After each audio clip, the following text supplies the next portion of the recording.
ಮುಖವಾಡದ ವ್ಯಕ್ತಿಯು ಬಣ್ಣ ಬಯಲಾದ ಮೇಲೆ ಆ ವ್ಯಕ್ತಿಯ ಮೇಲೆ ಕೋಪ ಬರುವುದಿಲ್ಲ, ನಮ್ಮ ಮೇಲೆ ನಮಗೆ ಕೋಪ ಬರುತ್ತೆ. ಈ ಸಂಬಂಧದ ಕೆಸರಿನಿಂದ ಹೇಗೆ ಹೊರಗೆ ಬರುವುದು ಅರ್ಥವಾಗುವುದಿಲ್ಲ. ಯಾಕೆಂದರೆ ಪ್ರತಿ ಕುತಂತ್ರದ ಹಿಂದೆ ನಮ್ಮವರೇ ಇರುತ್ತಾರೆ.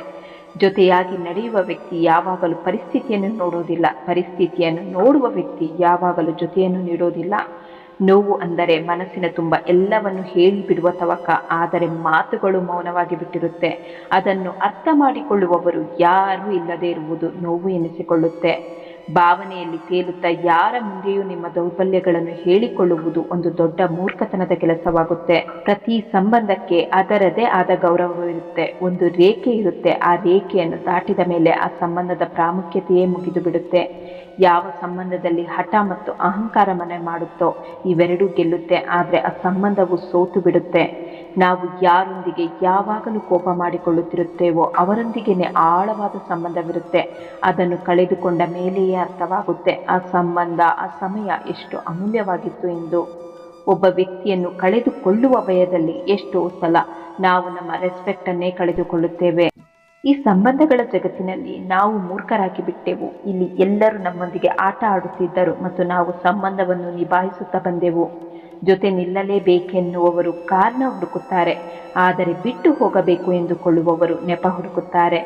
ಯಾವ ವ್ಯಕ್ತಿ ಎಷ್ಟು ಎಲ್ಲವನ್ನು ಅಡ್ಜಸ್ಟ್ ಮಾಡಿಕೊಂಡು ಹೋಗುತ್ತಾನೋ ಅಷ್ಟೇ ಅಡ್ಜಸ್ಟ್ ಮಾಡಿಕೊಂಡು ಹೋಗಲು ಅನಿವಾರ್ಯ ಮಾಡಿಬಿಡುತ್ತಾರೆ. ಈ ದೇಹವನ್ನು ಮುಟ್ಟುವವರು ಲಕ್ಷಾಂತರ ಜನ ಸಿಗುತ್ತಾರೆ. ಯಾರು ಈ ಹೃದಯವನ್ನು ಮುಟ್ಟುತ್ತಾರೋ ಅದುವೇ ನಿಜವಾದ ಪ್ರೀತಿ ಎನಿಸಿಕೊಳ್ಳುತ್ತೆ. ತನ್ನ ಮೇಲೆ ತಾನು ನಿಯಂತ್ರಣ ಮಾಡಿಕೊಳ್ಳುವವರೇ ಈ ಜಗತ್ತಿನಲ್ಲಿ ತುಂಬ ಶಕ್ತಿಶಾಲಿಗಳೆನಿಸಿಕೊಳ್ಳುತ್ತಾರೆ.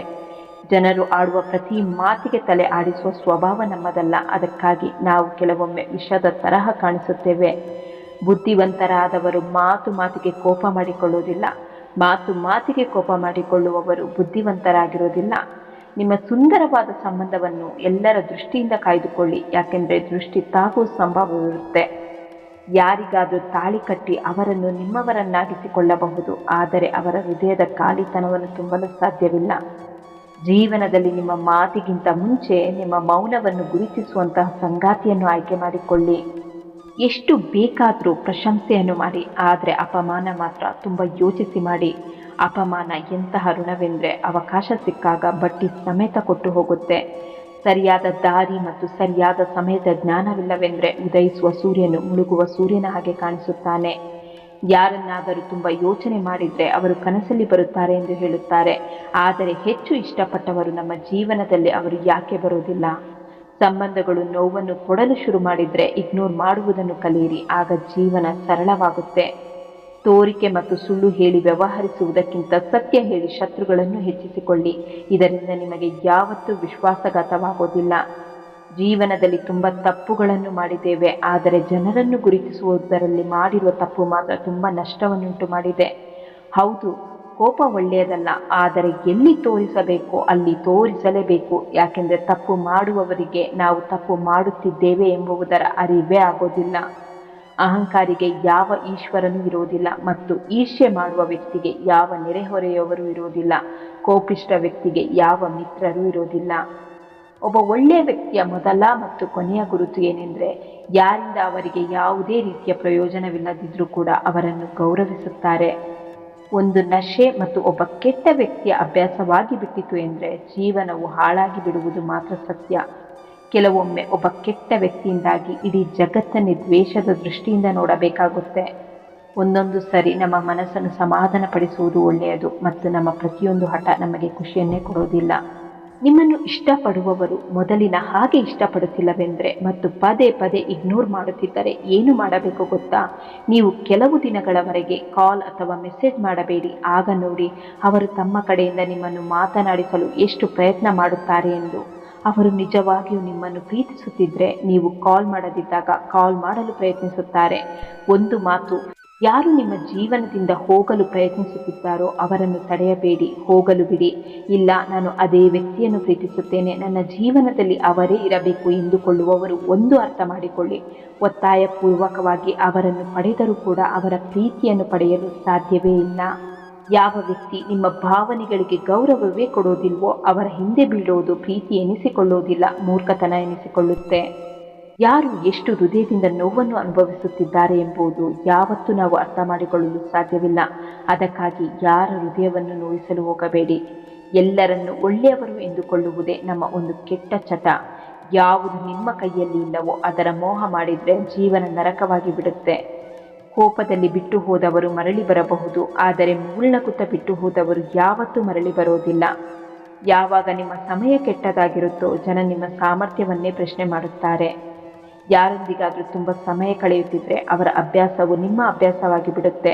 ಆದ್ದರಿಂದ ತುಂಬ ಯೋಚನೆ ಮಾಡಿ ಸಮಯವನ್ನು ಕಳೆಯಿರಿ. ಈಗಿನ ಕಾಲದಲ್ಲಿ ಮನುಷ್ಯನನ್ನು ಬಿಟ್ಟು ಎಲ್ಲ ವಸ್ತುಗಳು ದುಬಾರಿಯಾಗಿವೆ.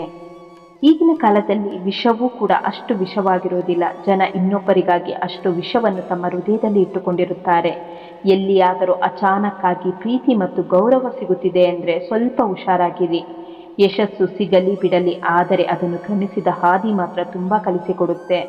ಜನರಿಗೆ ಅಧಿಕಾರ ತೋರಿಸುವುದು ಮಾತ್ರ ಗೊತ್ತು, ಆದರೆ ಸಂಬಂಧ ಮಾತ್ರ ನಿಭಾಯಿಸುವುದು ಗೊತ್ತಾಗೋದಿಲ್ಲ. ಕೆಲವು ದುಃಖಗಳು ಹೇಗಿರುತ್ತೆ ಅಂದರೆ ಅದನ್ನು ಸಹಿಸಿಕೊಳ್ಳುತ್ತಾ ಇರಬೇಕು, ಆದರೆ ಯಾರ ಮುಂದೆಯೂ ಹೇಳಲು ಸಾಧ್ಯವಾಗೋದಿಲ್ಲ. ಜನ ನಿಜ ಹೇಳ್ತಾರೆ, ಪ್ರೀತಿಯನ್ನು ಪಡೆಯುವುದರಲ್ಲಿ ಕಷ್ಟವೇನಿಲ್ಲ, ಆದರೆ ಪ್ರೀತಿಯನ್ನು ಮರೆಯುವುದರಲ್ಲಿ ತುಂಬ ಕಷ್ಟವಿದೆ.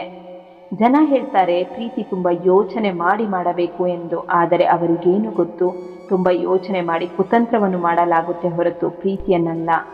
ಜೀವನವು ಎಷ್ಟು ಸಾಧಾರಣವಾಗಿರುತ್ತೋ ಒತ್ತಡವು ಕಡಿಮೆ ಇರುತ್ತೆ. ಸಮಯವು ಕಿವುಡಲ್ಲ, ಬರೀ ಮೌನವಾಗಿದೆ ಅಷ್ಟೇ. ಸಮಯ ಬಂದಾಗ ಯಾರಿಗೆ ಯಾರು ಎಂಬುದನ್ನು ಹೇಳಿಬಿಡುತ್ತೆ. ಯಾವ ವ್ಯಕ್ತಿ ಕೆಟ್ಟ ಪರಿಸ್ಥಿತಿಯಲ್ಲಿ ನಿಮ್ಮ ಜೊತೆ ಇರಲಿಲ್ವೋ, ನಿಮ್ಮ ಒಳ್ಳೆಯ ಪರಿಸ್ಥಿತಿಯಲ್ಲಿ ನಿಮ್ಮ ಜೊತೆ ಇರಲು ಅವರಿಗೆ ಯಾವ ಅಧಿಕಾರವಿರುವುದಿಲ್ಲ. ಯಾರನ್ನಾದರೂ ನೆನಪಿಸುತ್ತಲೇ ಇರುವುದು ಎಂದರೆ ಒಳಗಿನಿಂದ ಸಾಯುತ್ತಲೇ ಇರುವುದು ಎಂದರ್ಥ. ಜೀವನದ ಪುಟದಲ್ಲಿ ತುಂಬ ಸುಂದರವಾದ ಪುಟವೆಂದರೆ ಅದು ತಾಯಿಯ ಮಮತೆ. ಮನುಷ್ಯ ಮನೆ ಬದಲಾಯಿಸುತ್ತಾನೆ, ಬಟ್ಟೆ ಬದಲಾಯಿಸುತ್ತಾನೆ, ಸಂಬಂಧ ಬದಲಾಯಿಸುತ್ತಾನೆ, ಆದರೂ ದುಃಖಿಸುತ್ತಾನೆ. ಕಾರಣ ಆತ ತನ್ನ ಸ್ವಭಾವವನ್ನು ಬದಲಾಯಿಸಿಕೊಳ್ಳುವುದಿಲ್ಲ. ಜನರು ಕೆಟ್ಟದಾಗಿ ಮಾತನಾಡಿದಾಗ ದುಃಖಿಸುವುದು, ಅದೇ ಜನ ಹೊಗಳಿದಾಗ ಸಂತೋಷ ಪಡುವುದು ಅಂದರೆ ನಿಮ್ಮ ಸುಖ ಮತ್ತು ದುಃಖದ ಸ್ವಿಚ್ ಬೇರೆಯವರ ಕೈಯಲ್ಲಿದೆ ಎಂದರ್ಥ. ಆದಷ್ಟು ಆ ಸ್ವಿಚ್ ನಿಮ್ಮ ಹತ್ತಿರವಿದ್ದರೆ ಒಳ್ಳೆಯದು. ಈ 3 ಉಡುಗೊರೆಗಳನ್ನು ಕೊಟ್ಟಿರುವ ವ್ಯಕ್ತಿಯನ್ನು ತುಂಬ ಜತನದಿಂದ ಕಾಯ್ದುಕೊಳ್ಳಿ. ಅವುಗಳೆಂದರೆ ಸಮಯ, ಸಮರ್ಪಣೆ ಮತ್ತು ಜೊತೆ.